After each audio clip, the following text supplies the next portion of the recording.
I think I'm back.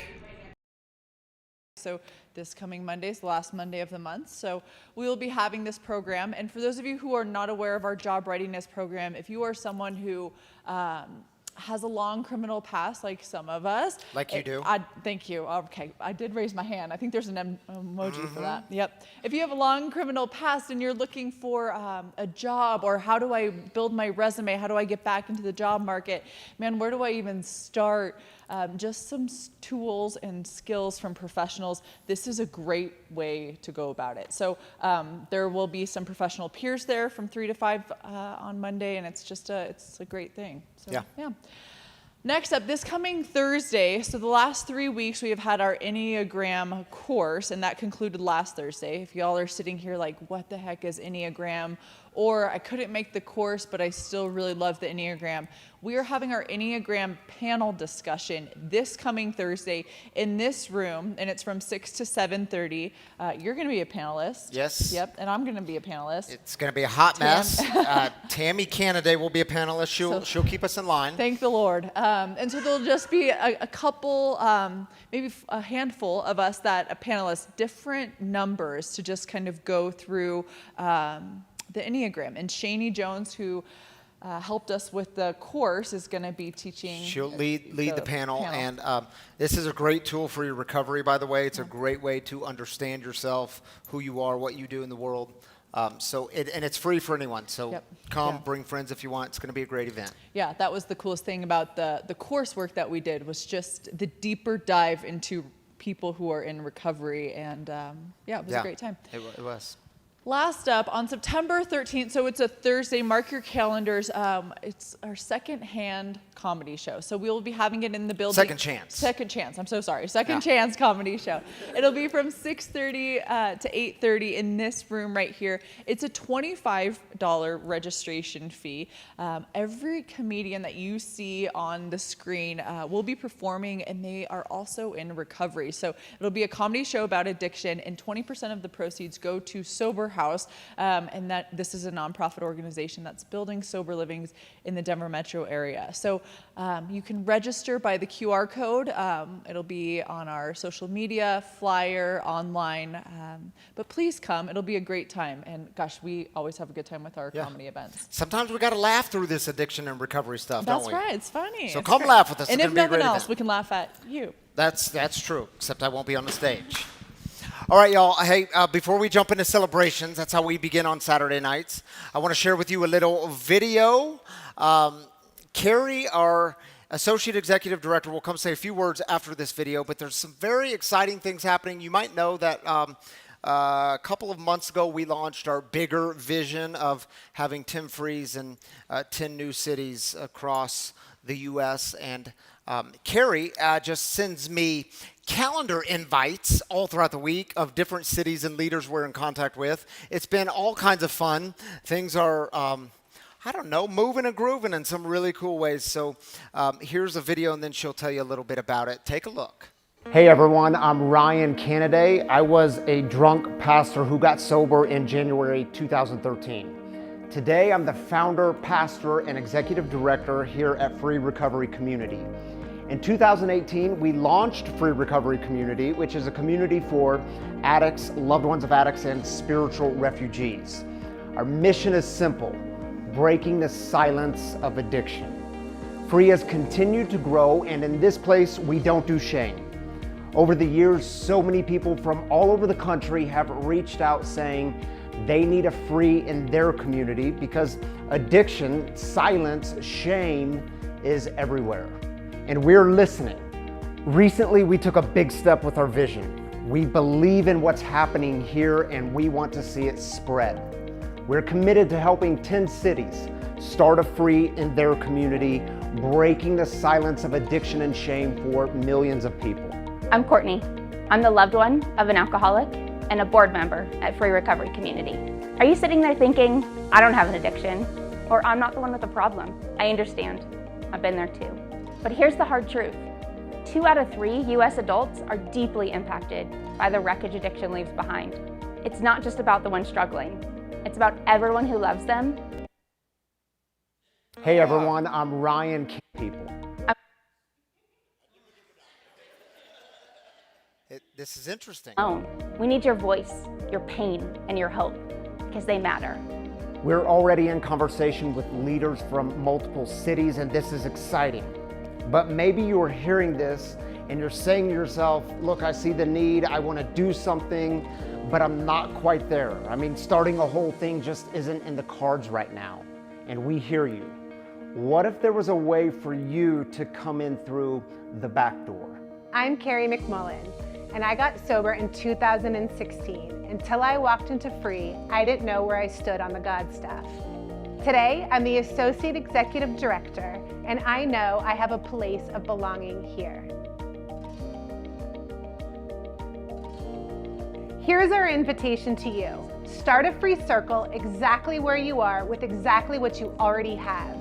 You may remember that's how Free Recovery Community Denver began in the first place, right in the candidate's own backyard. All you need are 3 simple things to get started. 1, gather a few like-minded people. Maybe it's 2, maybe it's 10, maybe it's more. Commit to meeting once a week for at least 3 months. 2, establish your location. Maybe it's your own backyard, your living room, or somewhere out in your community. Perhaps you're a church leader hearing this who wants to revive the old small group model. Your current church may be the perfect location to welcome a free circle. 3, join our live stream Saturday night service, but do it in community. That's where the magic happens. Visit the link below. We look forward to getting to know you. All right, Carrie and Courtney. Where is Courtney here? There's Courtney, our board member, and who's also traveling with Carrie. Tell us where you guys are going this week, how that video is going to be a tool for you. Like, give us just a little scoop. Yes. So for those of you who don't know, I am going to Salt Lake City, Utah tomorrow with Courtney.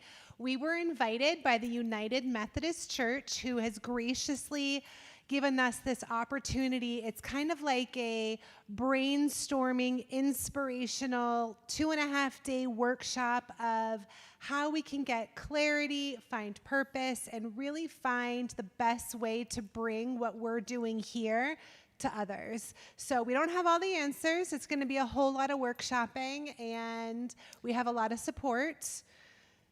And Carrie and Courtney will be leading some sessions of how to start a new thing, and it's really exciting that you're going to go and represent like that. And we have all kinds of confidence in you and Courtney being there. So thank you for going. Thank you. Thank you guys for letting me do this. And we're you can doing give us an something update when cool. you get back. Yes. I All will right. let y'all know. We can't wait to hear about it. All right, y'all. The way we get started here on Saturday night, if you're new with us, we start with celebrations. We lift up the good. We start with the good. Maybe you're celebrating a sobriety anniversary or birthday or whatever the new thing is in your life and recovery. We celebrate it here. New jobs, new kids, new homes, whatever it is. Nothing's too big or too small. If you're online, drop your celebration in the YouTube comments or the Facebook comments, and we will join with you there. Carrie has a mic and Robin has a mic.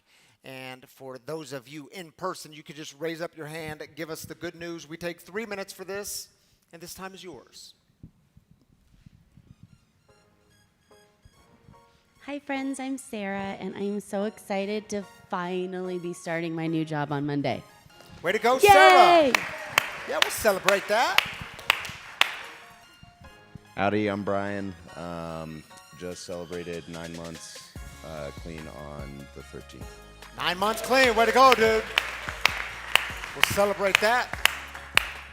My name is Bridget. I just celebrated a year clean on the 16th, and I finally have both of my children back in my house. Yeah, way to go, Bridget.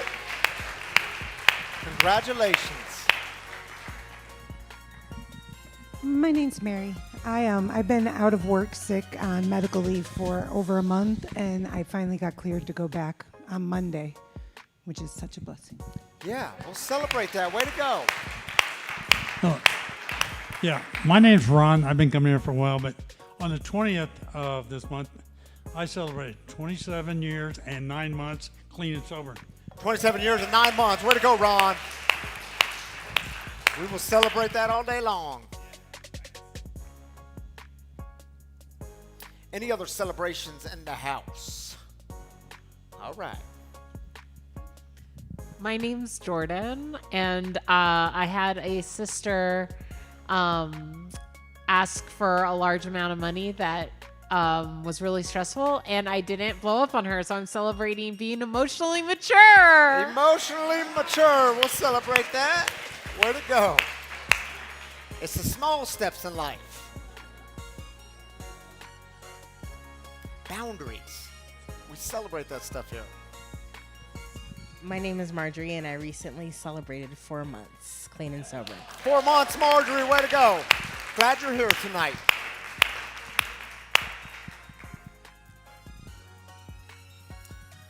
Anyone else? We got a minute left. Any good news? Right next to you, Robin. My name's Jenny, and I celebrated 8 months 3 days ago. Way to go, Jenny. Congratulations. That's a big deal.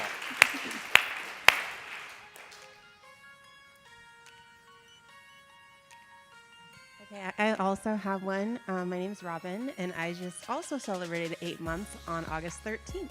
8 months, Robin and Jenny. Way to go. Congratulations. Anyone else? Going once. Going twice. All right, we got one. I knew there was one more in here. Yes. I'm Erin, and Thursday I had 4 months. 4 months. Way to go. Congratulations. Man, 27 years, 8 months, 4 months. Was it 4 months, Marjorie? Congratulations to all of you. So fun to celebrate. Oh, yeah, I can take that from you, Robin. Thank you, Robin and Carrie, for passing around some mics. Oh, yes, we do. Carrie, you want to join me up here for that? Robin, why don't you join me up here? Look at me all out of sorts tonight. Robin, you're going to get me back on track. How about that? Okay, I'll try my best. All right, so we're going to join with our online people on a TV screen. You want to take the first one? Kayla, today I am 121 days sober. Tomorrow I celebrate 4 months of sobriety. Way to go, Kayla. Congratulations. Glad you're joining us tonight. Ken says, celebrating Dara and her mom being together at Free tonight. Yes, we saw them at the 5 o'clock service. It's a beautiful thing. It was a beautiful thing. We'll celebrate that. And glad you're joining us, Ken. Kay says, tuning in tonight from an NA women's retreat, celebrating 984 days clean from meth and fentanyl. Way to go, Kaylin. Enjoy that women's retreat. Is there there's probably other ladies in our community there tonight, huh? Yeah, all right. Mike says, celebrating another birthday on Monday and had a birthday dinner with my wife and granddaughter tonight. That's a beautiful thing, Mike. Congratulations, buddy. Glad you're here tonight. Jake said, 26 months clean, and my confidence, self-care, communication, and financial health has never been better. Way to go, Jake. Yeah, man, congratulations. Keep on doing it. Kai says, celebrating 526 days free of fentanyl. Way to go, Kai. We're always celebrating that. Thank you, Robin, for joining me up here. Now I can take that from you. Sorry, I stole it from you a little bit ago. All right, thank you, Robin. Thank you, Carrie. Well, listen, y'all, we have 2 one-offs. Like tonight's a one-off, then next week is a one-off. And then in September, we're going to start a new series. But tonight we're going to address this division that we're having in our country, the hate, the fear, and finding unity in these divisive times. Take a look.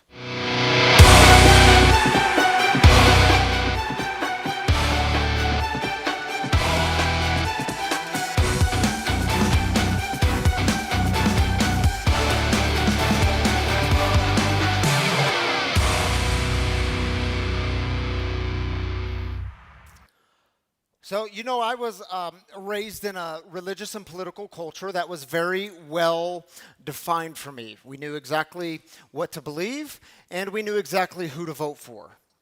In fact, in my household growing up, my stepdad, he always aired throughout the house one particular news channel, and it was, of course, the correct news channel to follow. I can remember going to election parties as a kid, election night parties. And maybe you had experiences like this. I remember one of them, I walked into this house, and there was just this one particular animal, because you do know in the two-party political system, we have animals attached. Walk into this house, there's like this animal that's stuffed animals everywhere and figurines. They even had a cake made that was on the dining room table. And thinking differently or seeing differently was never on my radar.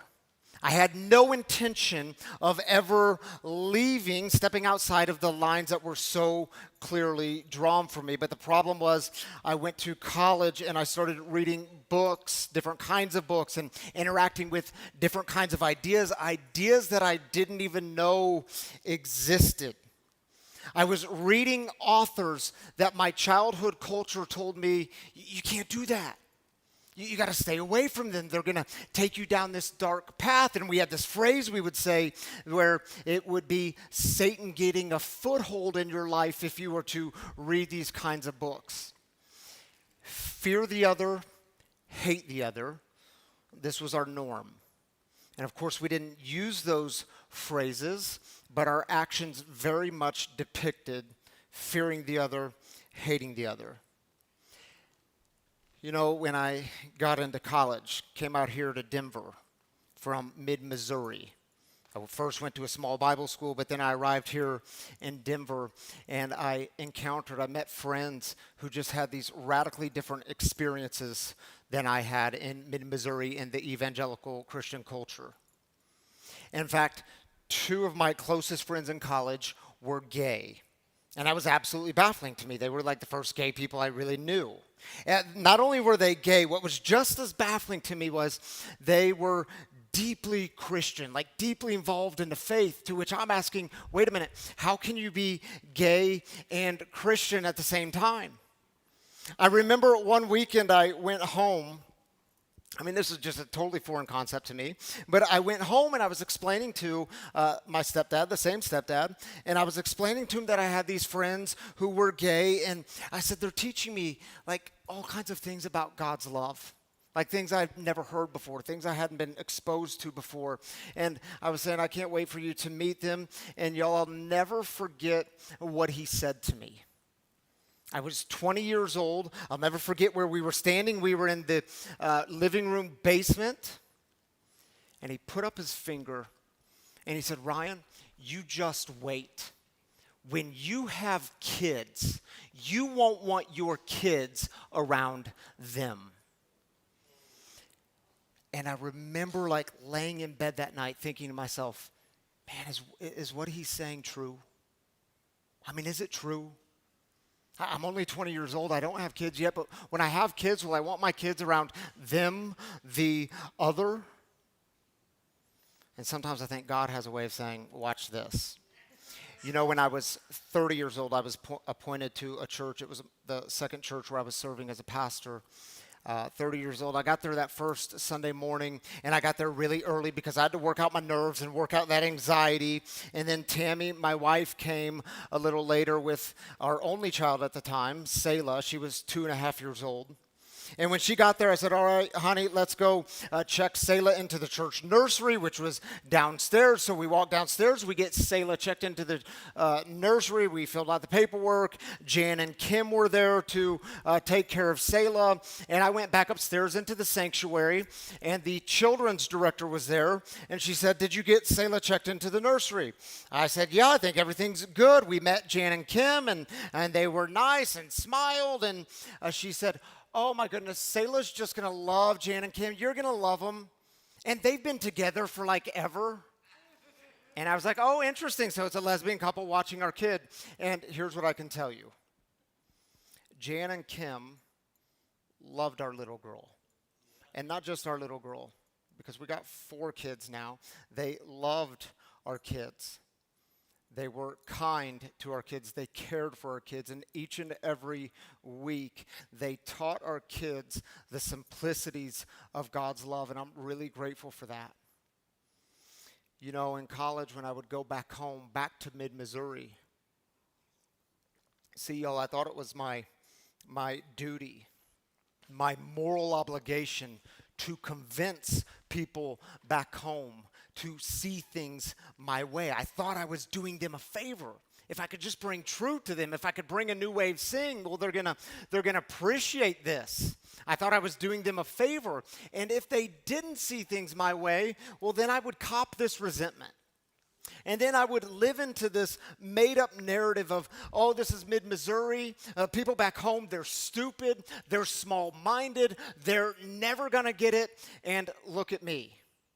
Here I was desperately trying to escape the fear and the hate. And now I'm stepping right back into it, just on the other side. You see, y'all, I got sober also at the age of 30.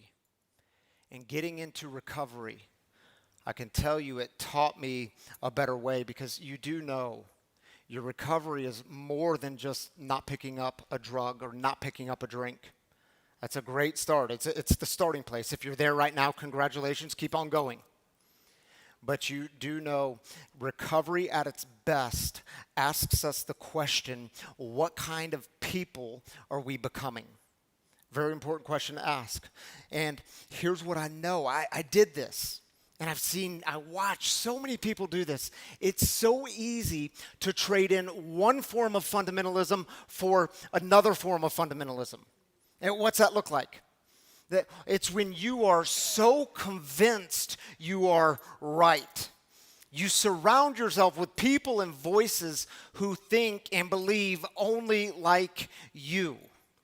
You talk about the importance of love, but love for the other is so far from you because you've chosen a side. And what do you do with the other side? Well, you fear them and you hate them.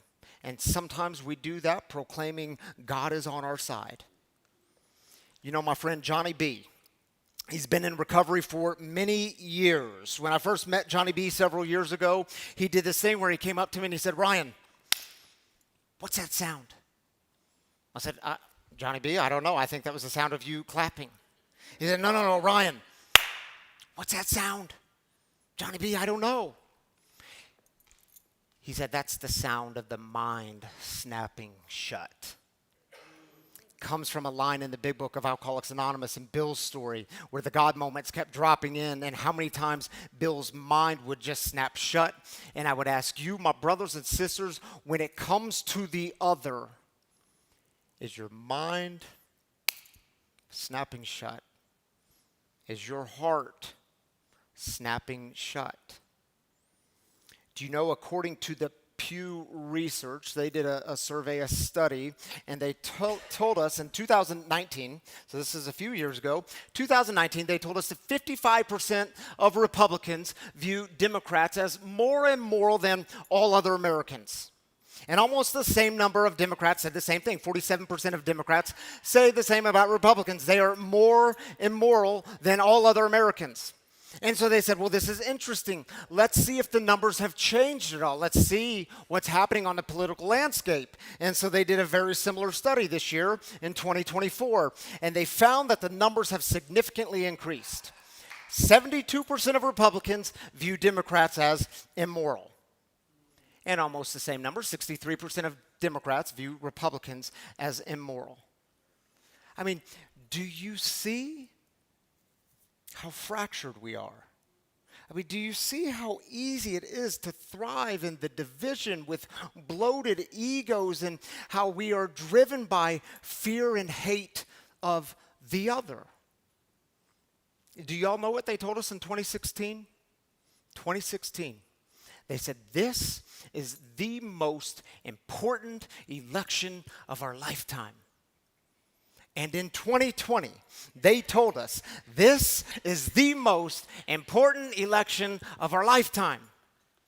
And how many times have you heard in recent weeks, 2024, this is the most important election of our lifetime? And I would bet dollars to donuts 2028 is going to be the most important election of our lifetime. And I can't help but think, are we being played? Are we being suckered into the fracture? You know, I have friends on social media from all across the political spectrum, all across the religious or even non-religious spectrum. And do you know what some of my right-leaning friends are saying? They're saying, if you vote for that candidate, well, then you just hate America. You hate people. That America's going to be destroyed. And do you know what some of my left-leaning friends are saying? If you vote for that candidate, well, you just hate America. You hate people. And the country is going to be destroyed. And how many posts have we seen? Look at social media. How many posts have you seen in recent weeks that say something to the effect of, if you're voting for them, just go ahead and unfriend me now? Really? I mean, that's what we're getting? Oh, that makes you feel good, the bloated ego. And don't worry, we have our t-shirts and bumper stickers to let you know exactly which side we're on. And I would ask y'all, is there a better way forward? Is there a way to possibly mend the fracture, or is that just wishful thinking? You know, all the way back in the book of Genesis, which is the very first book of the Bible, the very first book of the Old Testament, or what's called the Hebrew Bible. Very fascinating history. You know, right after he and his entire family, they were saved from this, remember the story of the great flood? They were saved from the great flood. Well, Noah steps off the boat and he's on dry land. First thing he does, this is in the Bible, not making it up. First thing he does is plant a vineyard. Then the text tells us he gets drunk and ends up naked. Some of you are like, yeah, that's my story. That's me. This story's about me. He gets drunk and naked. He wakes up. He realizes what's just happened because, see, his son Ham, H-A-M, sees his nakedness, and which is a big cultural no-no in that time and that day. He realizes what's happened, and so he curses Ham and his entire family, starting with his oldest son, Canaan. And you say, well, wait a minute, what's the big deal with cursing? Well, it's much more than just words, because you do know the blessing. Remember the blessing in ancient culture? It's where the father would look at the oldest son before he passed and says, all I have is yours. Well, this is the exact opposite. There's no blessing. There's no favor from the Father. In fact, it was thought that this dark cloud would just kind of hover over you for the rest of your days, but not just you, also for the generations to come. And hang with me because it gets very interesting here. Ham's son Canaan was cursed, which meant that Canaan's sons were cursed, beginning with the oldest son, Sidon. Now, if you were to read through the entire Old Testament, you would see Sidon is mentioned all the time. Because, see, Sidon, he had many sons, so many sons that he became the father of a nation called Sidon. And when you read about them, they are described as terrible people. They are conquerors, oppressors. They're getting people to worship other gods and goddesses. In fact, the Old Testament prophet Isaiah tells them to be silent and ashamed. The Old Testament prophet Jeremiah says that you are beyond help. The Old Testament prophet Ezekiel says you are disgraced, and we could go on, but you all do get the point, right? They are the other in the story. The Sidonians are the bad guys of the story. Now fast forward to Jesus' time. Generations later, that hate has festered in the people of Israel. They have been told for generations how bad and they're immoral. The Sidonians are more immoral than all the others. They are the enemy. Fear them, hate them. And y'all check this out. Fast forwarding to the New Testament, Jesus' time, the Gospels, Mark chapter 7. A very interesting verse. It's so easy to skip over. After leaving the region of Tyre, Jesus went through Sidon. Wait a minute, that's weird. You read the rest of the chapter, and Jesus spent time with the Sidonian people. He went there, not to hate them. He doesn't condemn them. He spends time with them and loves them. And the obvious question would have been from anyone hearing this is, wait a minute, Jesus, why did you go through Sidon? Why didn't you do what we always do, like we've done for generations? You just go around it if you're traveling. Why did you go through it? It gets even better. Jesus goes to Sidon again in Matthew's gospel, and there's this Sidonian woman there, and she's begging Jesus for healing for her daughter. How does Jesus respond? Woman, you have great faith. It will be just as you wish. Wait a minute, that's weird. Why is Jesus seeing something good in a Sidonian woman? Do you see why Jesus' own people, the people of Israel, why they started to reject him? They were saying, Jesus, you can't go there to those people and do those types of things. And what's Jesus doing? He is completely rejecting this generational hatred and othering. He is completely dismissing the history between his tribe and the Sidonian tribe. And in a highly religious culture like the one that Jesus lived in, the people there, they held their views, their convictions, their loyalties with clenched fists. And I know we don't know anything about this in this culture, do we? They were asking questions like, Jesus, what should we do with our enemies? It's getting bad enough. Should we kill them? And remember, Jesus says, no. I'm going to teach you a new way, and it's to love your enemies. But Jesus, what about the curse? The curse that goes all the way back to Noah and getting drunk and getting naked and Ham and then Sidon. I mean, what about the curse? And he invites them to leave the whole thing behind. You see, when it comes to the division and the fracture that we are experiencing in our country, for some of you, Democrats are the cursed ones. And you could trace it back generations in your family, in your community. For others of you, Republicans, they're the cursed ones. And you could trace it back generations in your family, in your community. And I wonder if God is inviting us to leave the whole thing behind. I wonder if God is inviting us to see the good in the other. And I wonder, is the big book of Alcoholics Anonymous, is it on to something when it suggests to us that we continue to take inventory? This is step 10 if you're a bit fuzzy. We continue to take inventory. We are now living in the world of the Spirit or the world of God or universe or higher power, whatever word you choose to use. What do we do in the world of the Spirit? We continue to watch for places of selfishness and dishonesty and fear and resentment and all the places those things creep up. Why? Because in the world of God, in the world of spirit, as page 84 says, love and tolerance of others is our code. And we have ceased fighting. My brothers and sisters, I would ask you, is love and tolerance of others our code? Or is it only our code when they agree with us? If you believe like me, vote like me. And I would remind you, if you are here tonight, if you're watching tonight, and you are clean and sober, your recovery is a great gift. It's a tremendous gift. Y'all, we cannot afford to squander it on hate. We can't afford to squander it on resentment. We know where resentment leads us. It's the number one offender. It leads us right back into the darkness. So in closing, I came up with a list of 3 things to do and 3 things not to do in working towards mending the fracture. And we'll start with 3 things not to do. And you could probably add like 100 things to this list, but I tried to keep it really simple, and we're going to start really simple. The first thing not to do is this: don't engage in name calling. And you say, come on, Ryan, that's too simple. We all know that. Name calling is bad. Okay, then why do we still do it? Come on, Ryan, we learned that one in kindergarten. Why do we still do it? Well, I do it because, I'm trying to be funny, and I think it's funny, and others laugh. And I would remind you, when others are laughing, you're always getting a laugh at the expense of someone else, and it's not funny. Stop doing it.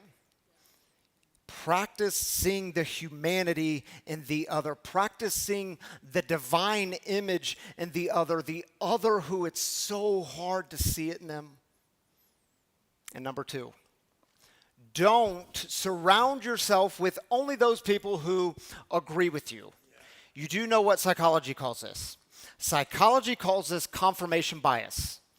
They're the ones that they're going to affirm everything you already think and already believe, and therefore your mind is constantly snapping shut. Try moving toward the other. The ones who think differently than you, believe differently than you, and move towards them and see if it doesn't just start to open the heart. Maybe it cracks open just a bit. And the third thing is, don't become this one. Don't become the obnoxious social media poster and keyboard warrior. It never does anything good. It gets us into trouble, doesn't it? And I know, y'all, you saved that meme on your phone and your photos for that perfect moment because this meme is just so clever and it's so poignant and it captures my entire political belief system. It captures it in one image with just 3 words, and I just gotta post that image. And I would encourage you to refrain, because you do know that meme is probably not going to change anyone's mind. Arguing with people on Facebook that you've never met or on Instagram that you've never met, it's probably not doing much to move the conversation forward. But you say, oh, but I want to influence people. Great. So do I. Try doing it through sit in a cafe and have a cup of coffee together. Get eyeball to eyeball. Get to know them. Sit with them. See if it doesn't change things. 3 things to do. The first one is this. Yeah, give others the benefit of the doubt. You know what this looks like? This looks like you making the conscious decision to read that other person whom you cannot understand. You're going to read them through the lens of grace. You're going to start with the assumption that they are doing the best they can to make sense of the world with the tools that they have. And the second one, recognize that your silence isn't always violence. Y'all, I mentioned this one because it gets mentioned so many times. I don't know how many times you've heard it. I hear it all the time as a pastor, as a leader. Ryan, if you don't speak on that issue, your silence is violence. And sometimes that's true. Sometimes it's true. If you think about the life of Jesus, he wasn't exactly silent on issues. I mean, he spoke to the injustices. He stood up to the religious leaders of the day. Now, he was the one that reminded us what you do to the least of these. Matthew chapter 25, what you do to the least of these, those on the margins, that's what you do to me. That's how you treat me. There's serious issues to raise your voice over. We're not silent here about breaking the silence of addiction. Racism in our country still exists. And listen, we can't say, well, I don't experience it, I don't see it, so it must not be out there. Well, guess what? Others do experience it. Homophobia. Again, we can't say, well, I don't experience homophobia. I don't see it. Well, guess what? Others do. There's a time to raise your voice, but I want to remind you, you do not have to have an opinion on everything. Sometimes silence will be your greatest wisdom tool. You can replace your words with curiosity of the other. You can replace your opinions with questions. And the last thing is this. Tap into your emotional intelligence. Because see, what I notice happening is in these highly divisive times that we find ourselves in, well, we leave emotional intelligence behind. We forget about it. A simple way to be aware is ask yourself the question, is what I'm about to do, is what I'm about to say, is what I'm about to post on social media, is it causing harm? If you want to raise your emotional intelligence immediately, start with these questions, these 3 questions. First, does it need to be said? Second, does it need to be said by me? Third, does it need to be said by me now? Y'all, is it possible to mend the fracture? Or is it just wishful thinking? After leaving the region of Tyre, Jesus went, action step, through Sidon. It takes some action. So what I want to do with you right now is just give you a moment to reflect. Who is the other in your life? Where do you need to move towards him? How might you start working towards mending the fracture? This song that I'm going to play for you it's an oldie, but it's a goodie.